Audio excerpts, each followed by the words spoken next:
Chevrolet Silverado présente Bête de chasse en collaboration avec les partenaires suivants: Sport Chief et Portable Winch.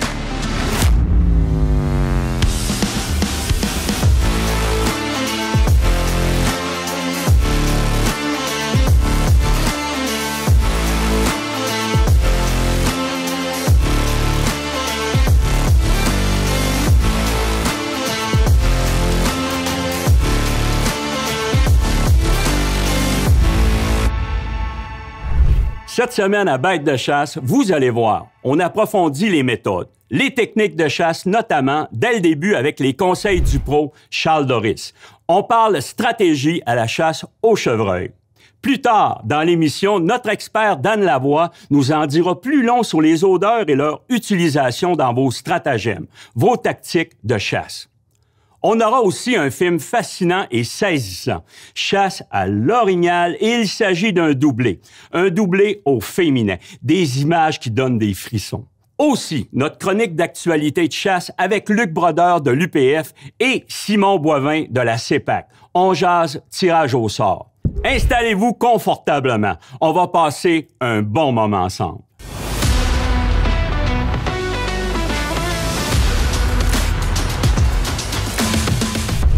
J'ai le plaisir d'être en compagnie de l'expert Charles Doris. Salut Charles. Salut Daniel. Cette semaine, je veux que tu développes un sujet: comment ne pas brûler un site de chasse. Oui, c'est un très bon sujet parce que de nombreux chasseurs chassent directement au site à pâté au Québec. Puis les gens chassent mal. Ce que je considère chasser mal. Ils brûlent leur site de chasse. Ils rentrent le matin et ils sortent le soir. Puis ils dérangent des bêtes qui sont déjà sur place. Puis c'est de cette façon-là qu'ils indirectement scrapent ou brûlent leur potentiel de chasse. Puis est-ce que, je veux dire, les chevreuils, ils ont-ils des façons justement d'informer des signes de danger? Effectivement, c'est très fort. Ça part des glandes interdigitales qui sont situées juste en haut du sabot. Oui. Puis il y a beaucoup de sécrétions qui sortent par là, qui communiquent au sol, dans le fond, par le biais de leurs traces, l'information aux autres bêtes. À chaque pas qu'un chevreuil fait, il laisse une traînée d'odeur microscopique. Puis dans les éléments que les chevreuils sont capables d'analyser, il y a le sexe de la bête, la direction de son déplacement, son état d'esprit et son âge. Mais le pire des problèmes, c'est son état d'esprit. Puis lorsqu'on stresse un chevreuil, sa chimie interne, autrement dit, ce qu'il dégage comme communication devient un message négatif. Plus on stresse des chevreuils, plus on les dérange à notre site à pâté, plus ils laissent de traînées d'odeurs négatives autour du site en question, et avec le temps, ça devient extrêmement contaminé. À un tel point qu'un chevreuil qui ne serait jamais venu sur place, qui arriverait sur place, après quelques jours de pression de chasse, pourrait remarquer qu'il y a un niveau de stress tellement élevé et éviter le site en question. Donc, pour conclure, Charles, quel conseil que tu donnerais aux chasseurs, justement, pour pas brûler le site de chasse? Bien, premièrement, les gens mettent tellement de temps, énergie et argent sur un site d'apporté, devraient garder ça comme un petit peu la pierre angulaire de leur stratégie de chasse, et toujours chasser entre 300 et 500 pieds sous le vent immédiat du site apporté et non directement au site apporté, parce que c'est à une distance vraiment de 300-500 pieds que les chevreuils cherchent à valider par le vent s'il y a présence d'un chasseur sur place. Hey, merci beaucoup, Charles, pour tes excellents conseils. De notre côté, on continue. La chasse de la semaine, une présentation de Chevrolet Silverado.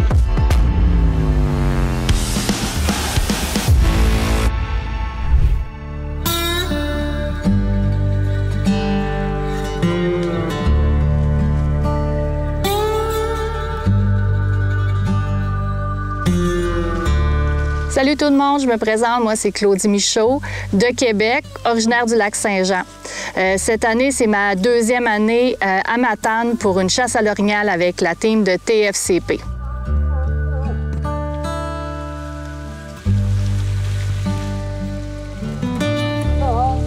Pour une deuxième année consécutive, j'ai eu l'occasion de guider un groupe double avec un autre guide que vous avez vu un peu à l'œuvre l'an passé, Kevin Labonté. Puis c'était presque le même groupe de chasseurs, Marielle, Claudie et Pierre. Puis c'était greffé à ce groupe-là, Estelle et Yannick, dans le fond, au lieu de Mme Clémence. Fait que c'était encore une belle chasse à prévoir. Disons que ça n'a pas été facile comme chasse d'un. La première journée, avec Pierre Lisotte et Marielle Trempe, on est allé faire de la prospection.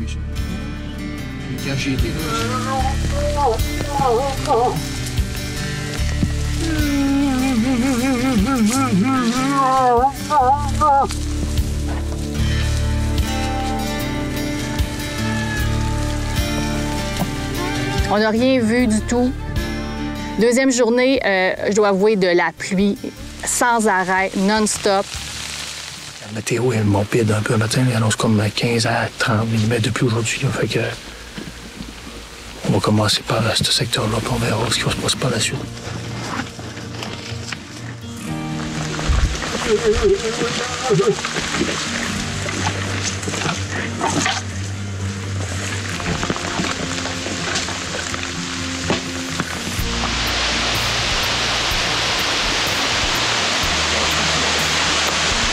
C'était vraiment médiocre comme température de chasse.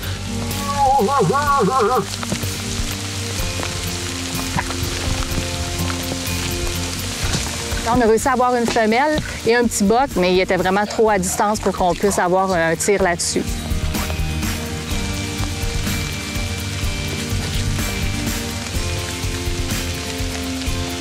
Finalement, on se transporte au 3e jour de chasse.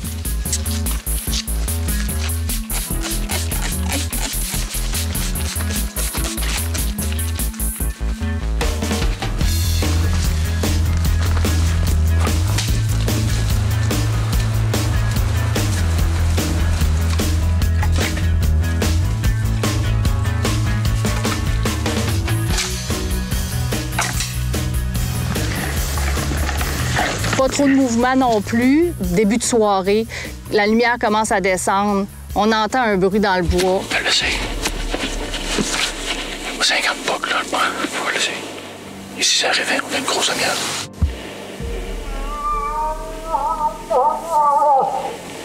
Bon, ben, dans le fond, la soirée de chasse, c'est fini.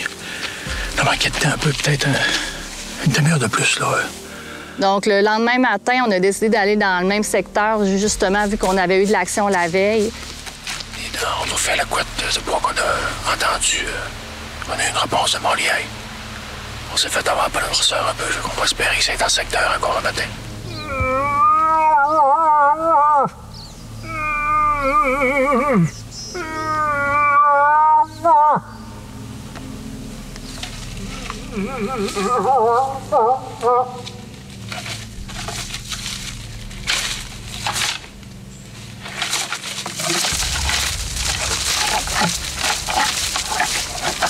On a entendu un craquement.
Premium Mix, pour des semences exclusives et plus de 25 ans d'expertise, on est là pour vous supporter de l'achat de vos semences aller jusqu'à la réalisation de votre champ nourricier. Pour plus d'informations, premium-mix.ca.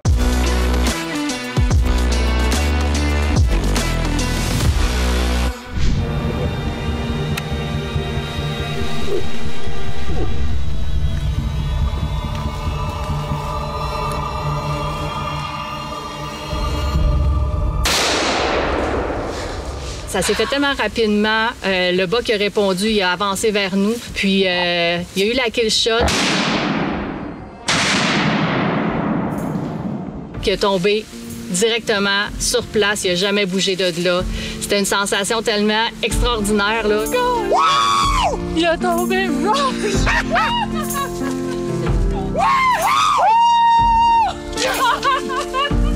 Qu'est-ce que je suis content? Pour une des rares fois, je pense, j'ai comme éclaté. J'ai écrasé à terre, là, le stress, la fatigue, tout accumulé. Oh mon Dieu, je pensais à toi. OK. Ça n'a pas de sens. Hey, on va chercher ces orignaux-là, ça n'a pas. Hey, il n'y en avait pas. Fait que, tu sais, le succès réside pas toujours dans le panache, là. La preuve, c'en est là. C'est tout qu'un feeling. Il est là. Yes, sir. Il est fort. Ça n'a pas de sens. Oh, je suis contente. Ah, écoute. Ça a deux. C'est fait.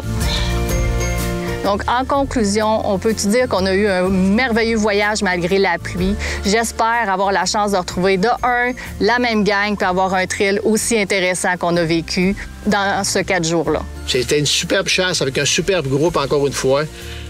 Qui sait, peut-être qu'on aura l'occasion de remettre ça pour une autre année. Ça serait bien cool. Puis sinon, ben, écoutez, j'ai adoré, encore une fois, cette chasse-là. Super buck, superbe chasse.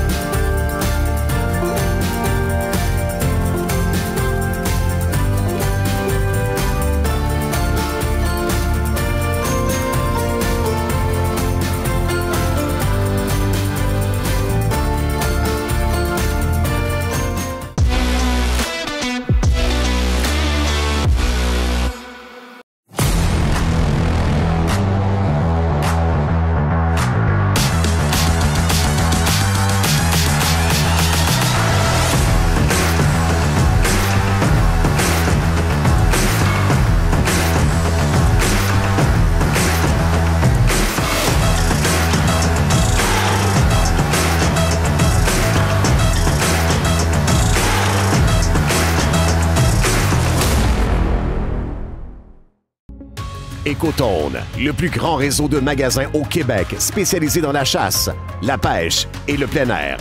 Visitez votre marchand Écotone près de chez vous. Écotone, une expertise locale au service de vos passions.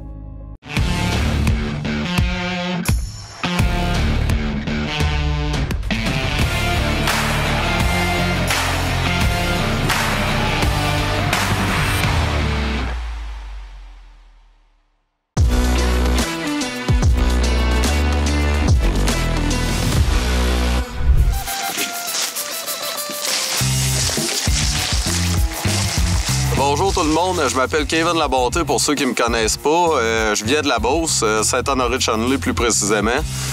Moi, c'est ma 3e expérience cette année avec l'équipe de TFCP et les caméras. Puis j'ai eu la chance de me faire inviter dans un beau trip de chasse avec Yannick puis sa conjointe Estelle. Salut, moi c'est Yannick Boucher. Je viens de Saint-Ephrem-de-Beauce, puis je chasse l'orignal. J'ai 3 années d'expérience. Bonjour, je m'appelle Estelle Pépin. Je viens de Saint-Ephrem dans la Beauce. Cette année, j'ai eu la chance de vivre ma première expérience de chasse dans le réseau de la CEPAC. C'est ça, dans le fond, là, on vient d'arriver. C'est notre premier soir de chasse. Là, on va aller se promener en pick-up. On va aller faire de la prospection d'un bûcher. On va aller voir s'il y a des pistes fraîches. C'est à ce moment-là qu'on a vu une piste dans le chemin, une piste fraîche. Cette piste-là, elle avait quelque chose de spécial. Elle avait un argot plus petit que l'autre. Puis à partir de ça, à partir de la piste qu'on a vue dans le chemin, de la piste fraîche, on a décidé de changer complètement nos plans. Là, on va rentrer en arrière de la piste fraîche. Elle avait l'air d'être un beau buck. On va rentrer dans le trou en bas. On va aller essayer de pincer ça à bon vent. Puis yes!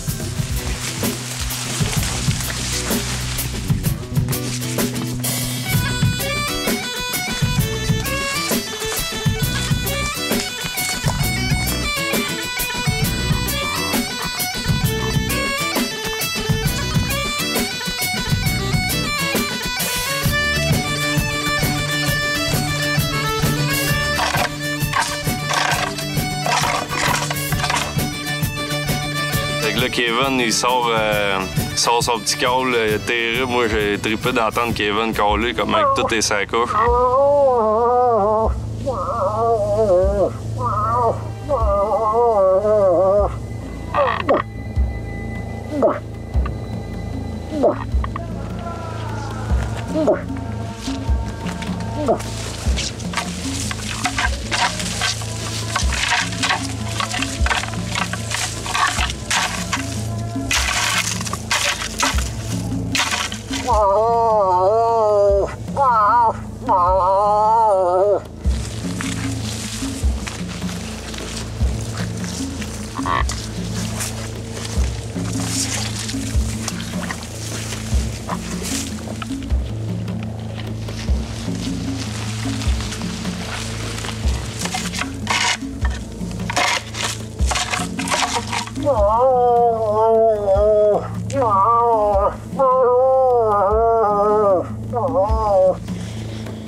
Rendu peut-être à 5 minutes de la fin, moi puis Bernard, mon caméraman, on entend 2 réponses, mais vraiment pas fort.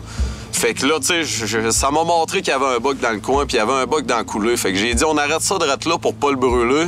Donc, on ramasse nos affaires, on embarque dans le pick-up, on retourne au camp. Ici, je tombe sur une belle grosse piste de bug fraîche. Le lendemain matin, on se réveille, on entend la pluie tomber sur le camp, puis il mouille à Sio. Mais c'est pas grave, on était craqués quand même. Tout d'un coup, je vois apparaître une femelle qui se lève. Là, je dis à la gang, OK, on arrête. Fait que là, je me colle la palette après la tête pour montrer que j'étais un boc.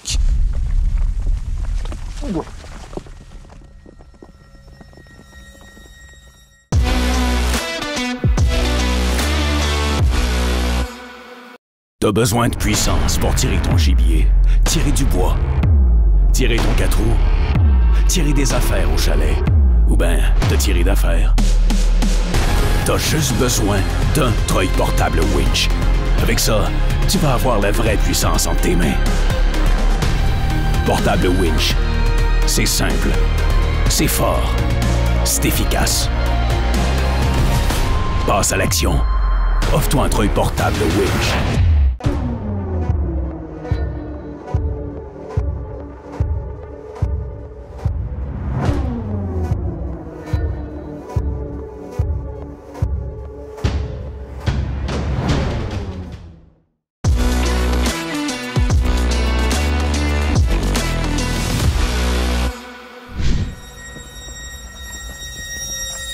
Tout d'un coup, on voit apparaître le veau en arrière. Il nous regarde pendant peut-être 30 secondes.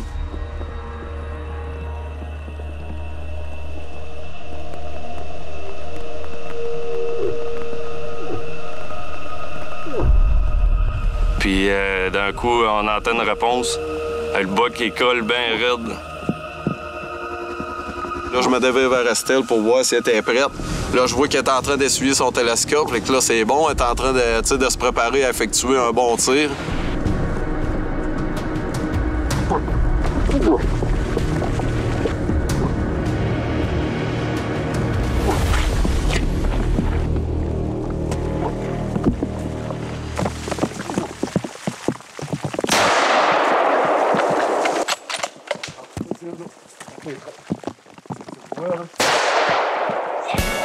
Yes, sir!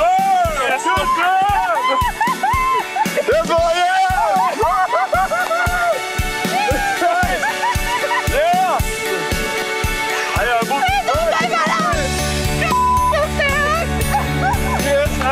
c'est malade!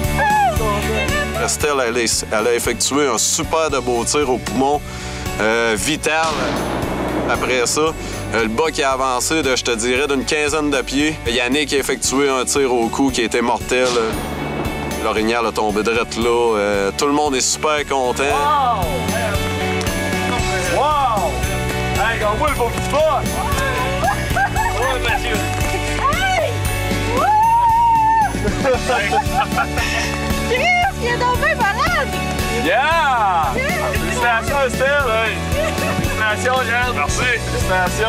Félicitations. Puis là, je m'aperçois, je regarde les argots. Ah ben, Carly, qu'il y avait un argot plus court que l'autre. Fait qu'on a vraiment trouvé le book qu'on avait. On était parti à sa recherche le premier soir, puis le lendemain matin, on a réussi à effectuer un super de beau tir dessus. Depuis le début, on voyait bien que Kevin, c'était un bon crinqué de la chasse. Puis, on savait qu'on allait triper. On savait qu'on allait triper avec lui, là, parce qu'il est comme nous, puis c'est super le fun. Ah non, c'est vraiment trippant.